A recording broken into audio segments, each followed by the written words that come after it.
Hello, Grey Wolves. It is the 58th anniversary of Gary Tasteman's death in the Holland Tunnel, so we're bringing you all the hits. This is Chapo Rockabilly Hour, a special hour of Rockabilly retrospective, Rockabilly lifestyle, taking out a switchblade knife at a bar, getting thrown out of a bar for calling people a racial slur that hasn't been used since 1958. All your favorite hits. Rest in peace, Gary. I wish I could have flown into the tunnel with you. Wait. Hold on, Hepcats and Greasers. We've got a call on our special Eddie and the Cruisers hotline. What's this?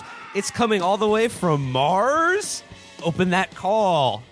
Hello, you're online. Hey, how are you guys doing? It's just nice to be talking. Just thought I'd pop in and have a little chat with you guys. Rockabilly, Chapo, it's going to be fun.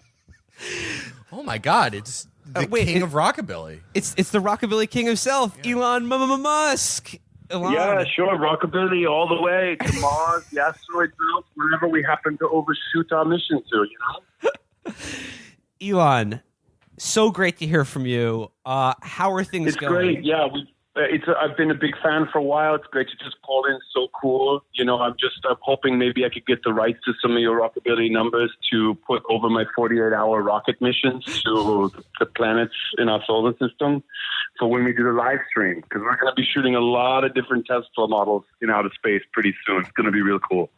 I mean, that was a huge success. That the Falcon Heavy X rocket launch that you just did. That was Hepcat to the max. It was so fantastic, and it was great. People said, "Oh, you shot a dummy into space inside of a Tesla," and a lot of people thought that, but I think I can reveal now it was actually Melinda Gates, and so you will have seen a lot less from the Bill and Melinda Gates Foundation because they're a little bit of our rivals, and so we just shot one of them into space, and now Bill is playing along. He's playing along because he wants Melinda back. And we're so excited, guys. I was just at South by Southwest. I was just seeing some of the apps. I was giving a lot of talks, pumping up some of my companies while talking about my other companies in just a delicate way enough that we could, avoid any kind of, illegality as far as the SEC would be involved, using SpaceX to pump up Tesla. But of course, we are very excited. We're very excited about using not only Teslas, but any kind of luxury car for our future scientific achievements. Just luxury items in general. I think we're going to take a Chevy Volt and we're going to drill it into the center of the earth. And I think that's going to be a real scientific achievement. It's fantastic. I think we're going to take a Bitcoin and we're going to shoot it at Jupiter for no reason at all and just see what happens. You say these words and I feel like my spirit is soaring. I'm just thinking of all the great things we can do as a species. If your spirit is soaring now, I'm going to challenge you to pay attention when we turn on the Elon Musk Bitcoin ray and we aim it at Jupiter. It's going to be a lot like Cobra Commander, and we're going to carve a Bitcoin logo in the surface of Jupiter, right where the red spot is. It's going to be great. That is so beautiful. You're giving me reason to believe in the future again. Yeah. This is so epic. The future, and also I'm just really inspired by 2001 Space Odyssey, the work of Stanley Kubrick, and I think it's within our lifetimes, within 20 years, we're going to have automated space flights that are run by nefarious, malevolent robots that are going to kill most of the crew.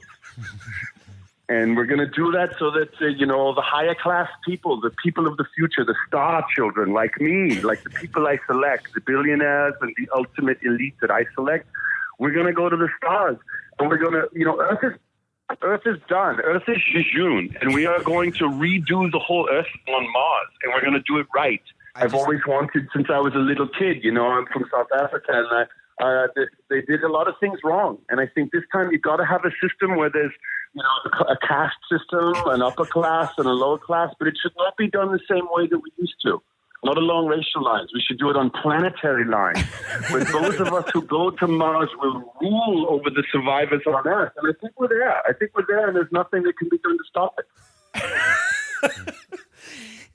I would love to be among the chosen, the Elohim. Everybody would love to be, but we're already booked up. We really have to have a falling out with one of our billionaire pals to get anybody else on the list. So you're welcome to get on the standby list. But I can warn you, the people on the standby list are probably going to be the ones that suffer the most on the early journeys. You guys have flirted with socialism, so that probably is going to cut you out from the future that I'm envisioning. But look, I have other companies because I've got the boring company. We're interested in building a completely different subway system that just goes from Beverly Hills to the Upper East Side across the country to get there in 2 minutes. And it's going to make things so wonderful. It's going to make things so wonderful for people who don't really need it. 200-year lifespan. You'll never have to worry about someone asking you for money because money will be outlawed. We won't need it anymore because we won't have anyone to keep it away from. It's just like... It really, I'm in awe of, again, what we could achieve as a species if only we let the great minds and great men amongst us just dream. Imagine without limits. That's true. Which one is that? Who's talking? Which one is this? Which one of you is talking? This is Will, Mr. Musk. Okay, I think I like what you're saying so much, and Will, I'd like to hire you away from the Chapo if I can. If I could just throw a pile of Ethereum at you and hire you away. Done and done. That is. Yes, you can hop on one. You can hop on one of my. You can hop on a Tesla. We'll just launch it across the continent, and it'll land here in Hawthorne.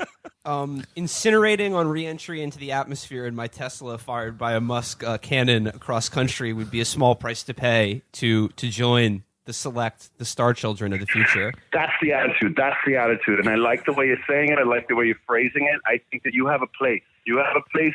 If you can look your friends in the eyes and go, I wouldn't mind having you vaporized. I have a higher calling. Then that's the stuff that we need at SpaceX. Daddy-O's, I'm saying bye-bye. Mr. Musk, do you have any need for any organs? Is that a way that someone could maybe get in on the ground floor here? They might not necessarily have a lot of money, but they have a few extraneous organs that other people, maybe people who you would want to send up into space, would need? Sure, especially because we're going to have a different regime of morality when we have a Martian colony, when we're out.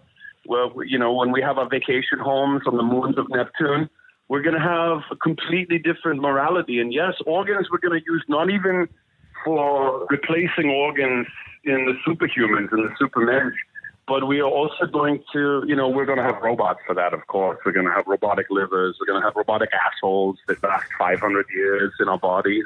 But we're interested in organ harvesting, of course, just for food because, it lasts longer. And there's going to be some people who have a problem. I don't want to eat people. I don't want to eat people. So that food might last longer for those of us that are okay with eating people. So, yeah, sure, we can deep freeze you and put some paprika on, maybe some cinnamon, rub, some nice barbecue sauce, and just keep it frozen like a little chicken stock.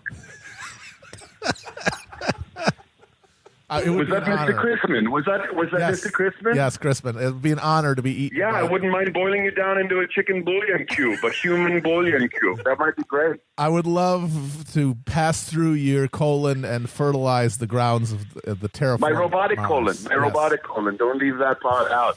Yeah, you guys. It's been great talking to you, and it's just. I'm in positive spirits, and people would say, hey, you shouldn't give away what you're going to do, but there's nothing you can do to stop it. You, sir, are the most epic human being who has ever lived. Thanks. Yeah, I believe that too.